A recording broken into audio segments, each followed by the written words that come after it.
അയാളുമായിട്ട് രഹസ്യബന്ധം ഉണ്ടായിരുന്നു എന്ന് നാട്ടുകാർ മുഴുവൻ അറിഞ്ഞു കഴിഞ്ഞതാ. ഇനി അത് കള്ളമാണെന്ന് പറഞ്ഞാൽ ആരെങ്കിലും വിശ്വസിക്കുമോ? ഈ ആയുസ്സിൽ മീനാക്ഷിയുടെ കഴുത്തിൽ താലി കെട്ടാൻ ആരെങ്കിലും വരുമോ? നമ്മുടെ ശരവണം പോലും സമ്മതിക്കുമെന്ന് തോന്നുന്നില്ല. ലാളിച്ച് വളർത്തിയതിന് ശിക്ഷ അവള് തന്നത്. ഇനി എന്തിനാണ് അലങ്കാരങ്ങളും ഒരുക്കങ്ങളും ഒക്കെ? ഒന്നും വേണ്ടെന്ന് പറഞ്ഞേക്ക്. അങ്ങനെയൊക്കെ തീരുമാനിക്കാൻ വരട്ടെ. മാപ്പിള മാറിയെന്ന് കരുതി മാനും മാഞ്ചാതി അറിയാതെ മീനാക്ഷിയുടെ കല്യാണം നടത്തുന്നത് മാനക്കേടല്ലേ? ഇനി എന്ത് മാനം? താല്പര്യമില്ലാത്ത ഒരാളെ കൊണ്ട് നിർബന്ധിച്ച് കെട്ടിച്ചിട്ട് ഒരു കുട്ടിയായിട്ട് ഇട്ടേച്ചു പോയാൽ എന്ത് ചെയ്യും? അങ്ങനെയൊന്നും ഇട്ടേച്ചു പോവില്ല. ശുണ്ടിക്കാരനാണെങ്കിലും വലിയ തറവാട്ടുകാരനാ, വലിയ പ്രമാണി. ഞാൻ അവിടെ പോയപ്പോ കണ്ടതല്ലേ. എങ്ങനെയെങ്കിലും അയാളെ പറഞ്ഞ് സമ്മതിപ്പിക്കുക വേണ്ടത്. അല്ലാതെ നാട്ടാമ്മയുടെയും നാട്ടുകാരുടെയും മുമ്പിൽ വെച്ച് പറഞ്ഞതൊക്കെ കള്ളത്തരമാണെന്ന് അറിഞ്ഞാ പിന്നെ ഉണ്ടാവാൻ പോണ ശിക്ഷയെക്കുറിച്ച് ഓർക്കാത്തതെന്താ? കുടുംബം അടച്ച് ഊരു വലയ്ക്കാൻ പറ്റ ഈ നാട്ടിൽ ജീവിക്കാൻ പറ്റുമോ?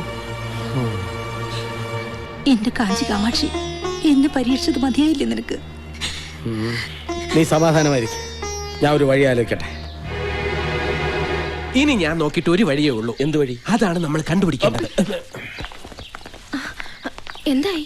ആകെ പ്രശ്നമായി. പടച്ചോനെ, ഞങ്ങൾ പറഞ്ഞിട്ടാണ് അവനെ ചൂണ്ടിക്കാണിച്ചു കൊടുത്തെന്ന് പറഞ്ഞു. അതല്ല, പിന്നെ അമ്മയുടെയും മാമന്റെ മുമ്പിൽ വെച്ച് ഞാൻ പറഞ്ഞതൊക്കെ കള്ളക്കഥയാണെന്നും ഞങ്ങൾ തമ്മിൽ ഒരു ബന്ധമില്ലാന്ന് പറഞ്ഞിട്ട് ഇറങ്ങിപ്പോയി. അമ്മയുടെ കയ്യിൽ നിന്ന് കണക്കിനൊരെണ്ണം കിട്ടുകയും ചെയ്തു. നന്നായി. ഇനിയിപ്പോ എന്താ ചെയ്യാ? ഞങ്ങളടുത്താണോ ചോദിക്കുന്നത്? പിന്നല്ലാതെ നിങ്ങൾ പറഞ്ഞിട്ടല്ലേ ഞാൻ ഇതെല്ലാം ചെയ്തത്.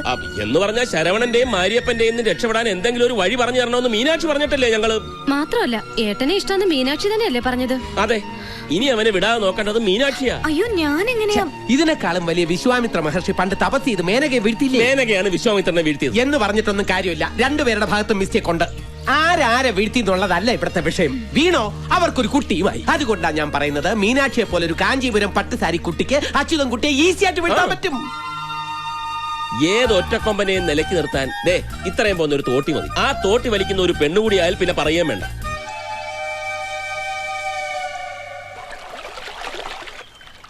ഇങ്ങനെ കണ്ടം തടിക്ക് മുണ്ടം തടിയായിട്ട് നടന്നാൽ അവള് സത്യം പറയുന്നത് എനിക്ക് പിന്നെ എന്തോന്ന് ചെയ്യണമെന്ന്?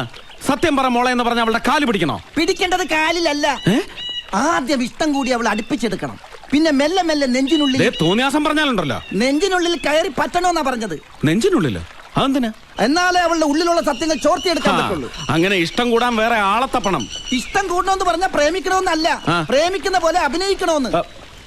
എന്നിട്ട് നല്ല പ്രേമമാണെന്ന് തോന്നിക്കഴിയുമ്പോ സത്യം മുഴുവനും ചോർത്തിയെടുക്കണം. ഹേയ്, അതൊന്നും ശരിയാവില്ല. അവസാനം ശരിക്കുള്ള പ്രേമമായി പോയാൽ അടിക്ക് ഞാൻ ചേട്ടനാ നോക്കില്ല. ഇതാണ് അച്ചുവേട്ടന്റെ കുഴപ്പം. അച്ചുവേട്ടന്റെ സ്ഥാനത്ത് നജീബായിരുന്നെങ്കിൽ അവളെ വളച്ചൊടിച്ച് സകല സത്യങ്ങളും ചോർത്തിയെടുത്തേലെ. രണ്ട് തുടൻ റൊമാൻസ് എടുത്താ മുഖത്തൊന്ന് പൂശന്റെ അച്ചുവേട്ട.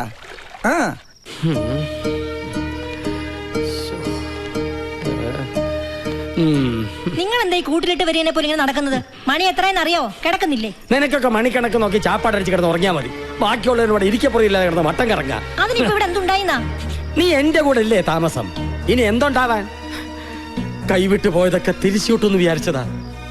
നിരപരാധിയാണെന്ന് പറഞ്ഞവൻ അവളുടെ കൂടെ അടിച്ചു പൊളിച്ച് നടക്കുക.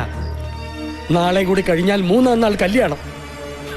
അന്തിക്കൂട്ടിന് വന്നവൻ അമ്മയ്ക്ക് നായരായി എന്ന് പറഞ്ഞ പോലെ അവനെങ്ങാനും അവളെ കെട്ടി ഇവിടെ കയറി ഭരിക്കാൻ തുടങ്ങിയാൽ പിന്നെ ഞാൻ ഈ മീശയും വെച്ച് മുതലിയാരാണെന്ന് പറഞ്ഞ് നാട്ടുകാരുടെ മുത്തെങ്ങനെ നോക്കും? அந்த அச்சுதன் குட்டியை ஏன் இன்னும் இங்க குடி வச்சிட்டு இருக்கீங்க? பெட்டி எடுத்து வெளியில போடான்னு சொல்ல வேண்டியதானே? അവൻ ഇനി അങ്ങനെ പോകും തോന്നുന്നില്ല. നിർബന്ധിച്ചിറക്കി വിട്ടാലേ അവൻ ചെന്ന് നാട്ടാമ്മയോട് പരാതി പറഞ്ഞാൽ അതിനുള്ള ശിക്ഷ നമുക്ക് വേറെ കിട്ടും. അവൻ പോന മീനാക്ഷി കഴുത്തില് ഉങ്ക പയ്യൻ താലി കെട്ടണം. അത് உங்களுக்கு പിടിക്കാതെ. அதனால தானே இப்படி சொல்றீங்க. അതേടി, കണ്ടവന്റെ കൂടെ അഴിഞ്ഞാടി നടന്നവളെ സ്വത്ത് മോഹിച്ച് എന്റെ മോന്റെ തലയെ കെട്ടി വെക്കാൻ ഞാൻ സമ്മതിക്കില്ല. ആഹാ, பாத்தீங்களா? இப்படி நினைச்சிட்டு இருக்கும்போது இந்த வீட்ல எப்படி ஒரு நல்ல காரியம் நடக்கும்? അത്രയ്ക്ക് നല്ലത് നടക്കുമെങ്കിൽ അവളെ നിന്റെ ആങ്ങളെ മാരിയപ്പനെ കൊണ്ട് കെട്ടിക്കടി. ആഹാ, ഏൻ തമ്പി அப்படி മാല കെട്ടവൻ கிடையாது. ആഹാ, അത് ശരി. അപ്പൊ എന്റെ മോൻ എന്താ മാനം കെട്ടവനാണ്? ചക്കാളത്തി നീയാടി ചക്കാളത്തി. ആര് കെട്ടിയില്ലെങ്കിൽ അവളെ ഞാൻ കെട്ടും. മുറപ്രകാരം തായ്മാമനാണ് ഞാൻ. എനിക്ക് അവളെ കെട്ടാ. മനുഷ്യനെ ഭ്രാന്ത് പിടിപ്പിക്കും. പോയി കിടന്ന് ഉറങ്ങിട്ടുണ്ട്. എന്റെ ഏകാംബരം നാഥ.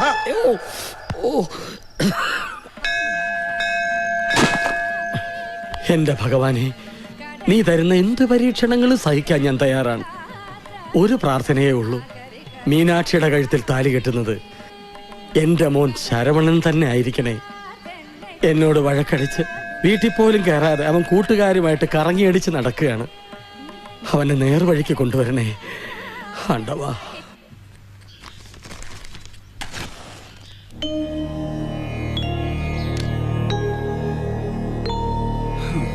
നാട്ടാമ പറഞ്ഞ തീർപ്പനുസരിച്ച് ഇന്ന് രാത്രിയോടെ 7-ാം നാൾ പൂർത്തിയാകും.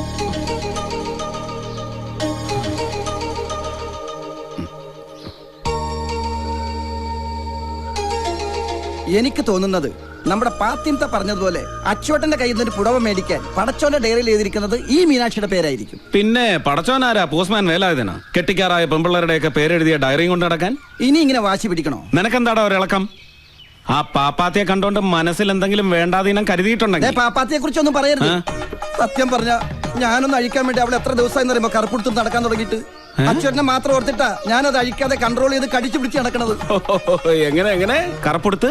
പിന്നല്ലാതെ അത് അഴിച്ചാലല്ലേ അവൾക്ക് നാട്ടാമക്ക് പരാതി കൊടുത്ത് എന്നെ കൊണ്ട് താലി കെട്ടിക്കാൻ പറ്റുള്ളൂ. എടാ പോത്തെ, തമിഴിൽ കറുപ്പ് എന്ന് പറഞ്ഞാൽ ചാരിത്രം എന്നാണ് അർത്ഥം. ചരിത്രവും കോപ്പൊന്നുമല്ല. എടാ ഈ പെണ്ണുങ്ങൾ കാത്തു സൂക്ഷിച്ചു കൊണ്ട് കിടക്കുന്ന ഒന്നില്ലേ, അത് അതഴിച്ചു എന്ന് പറഞ്ഞ ആ പെണ്ണിനെ നശിപ്പിച്ചു എന്നാണ് അർത്ഥം. എന്റെ അമ്മോ, അപ്പൊ അച്ചുവട്ട ആ പെണ്ണിനെ നശിപ്പിച്ചു എന്നാണ് ആ പെണ്ണ് വിളിച്ചു കൂവിക്കൊണ്ട് നടക്കണത്. സത്യത്തിൽ അച്ചുവട്ടൻ അത് അഴിച്ചോ? ഒറ്റ തൊഴി വെച്ച് തന്നോണ്ടല്ലോ. അല്ല, അന്ന് കട്ടില് വീണപ്പോ അറിയാതെ എങ്ങനെ അഴുകി പോയോന്ന് അറിയാൻ വേണ്ടി ചോദിച്ചു. അല്ല, അങ്ങനെ അഴിച്ചിട്ടില്ലെങ്കിൽ അവളെ വെറുതെ വിട്ടാ പറ്റില്ല, പകരം വീട്ടണം. പകരം വീട്ടാനോ? അതെ, അവളുടെ കഴുത്തിൽ താലി കെട്ടി കൂടെ പൊറപ്പിച്ച് പകരം വീട്ടണം. എന്തോ? അല്ല, പകരത്തിന് പകരം വീട്ടാനുള്ള വഴി പറഞ്ഞു തന്നതാ. നിന്റെ വഴി ഉപദേശം ഒന്നും എനിക്ക് വേണ്ട. എന്താ ചെയ്യേണ്ടതെന്ന് എനിക്കറിയാം.